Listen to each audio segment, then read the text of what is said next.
ಗಣಾಧಿಪ ದೊಡ್ಡವರು ಎಂದಾಗ ಗಣಾಧಿಪನಿಗಿಂತಲೂ ನಿತ್ಯದಲ್ಲಿ ಶಾರದಾ ಮಾತೆಗೂ ದೊಡ್ಡವರು ಎಂದಾಗ ಶಾರದಾ ಮಾತೆಗಿಂತಲೂ ಕೂಡ ದೊಡ್ಡವರ ಆದೇಶದಲ್ಲಿ ಕೂಡ ಹೇಳುತ್ತಾರೆ.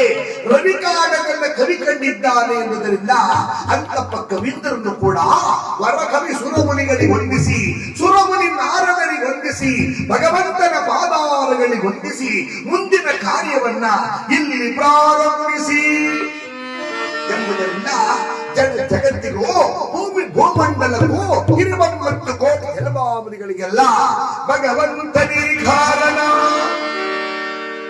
ಬಾರವಾರ್ತಕ್ಕಂಥ ಹೆಸರನ್ನ ಭಗವಂತ ಎಂದು ಗಳಿಸಿ ಜಗತ್ತನ್ನೆಲ್ಲ ಉಳಿಸಿ ಜಗತ್ತನ್ನು ಗಳಿಸತಕ್ಕಂಥ ಭಗವಂತನು ಕೂಡ ಈ ಜಗತ್ತನ್ನು ಸೃಷ್ಟಿಸಿದ್ದಾನೆ, 4 ಭಾಗದಲ್ಲಿ ಗಳಿಸಿದ್ದಾನೆ. ಅಂಡಜ, ಪಿಂಡಜ, ವೇದಜ, ಜಲಜ ಅಂದ್ರೆ 4 ಭಾಗ. ಭಗವಂತನು ಕೂಡ 4 ಭಾಗದಲ್ಲಿ ಜಗತ್ತನ್ನು ಗಳಿಸಿದ್ದಾನೆ. ಅಂಡಜ ಅಂದ್ರೆ ಮಟ್ಟದಲ್ಲಿ 21 ಕೋಟಿ, ಪಿಂಡದ ಅಂದ್ರೆ ಗರ್ಭಾವನದಲ್ಲಿ 21